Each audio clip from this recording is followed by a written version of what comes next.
ও আমার একটা হৃৎপিণ্ড, সেটাই আল্লাহ নিয়ে গেছে। পরশুদিন বলছে, বাবা আমার একটা বরকা কিনে দাও। আমার স্যান্ডেলটা দেখে 3 বছর পুরাতন ছেঁড়া, কিন্তু আমি আমার স্যান্ডেলটা পাল্টাই না, সেলাই করে নেই, কিন্তু আমার বাচ্চাদেরকে আমি কষ্ট পেতে দেই না। শুধু একবার বলছে, বাবা লেচে খাবো। আমার মেয়ের মোবাইলে আমার নাম হলো 500 ছবি আছে।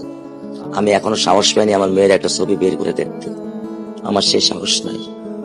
আমি সেই সব হারাই ফেলছি, কারণ ও আমার ছিল হৃৎপিণ্ড।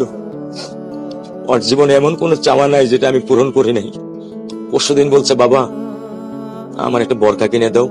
আমার চাচতো ভাই বললো, ভাই ইসলামপুর থেকে 300-400 টাকা পাওয়া যায়। আমি সাথে সাথে নিউ মার্কেট থেকে আমি 1000 টাকা দিয়ে আমার মেয়েকে বরকা এনে দিচ্ছি।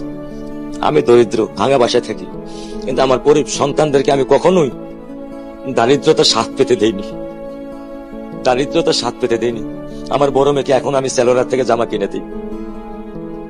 আমার স্যান্ডেলটা দেখেন 3 বছর পুরাতন ছেঁড়া, কিন্তু আমি আমার স্যান্ডেলটা পাল্টাই না, সেলাই করে নেই, কিন্তু আমার বাচ্চাদেরকে আমি কষ্ট পেতে দেই না। শুধু একবার বলছে, বাবা লেচে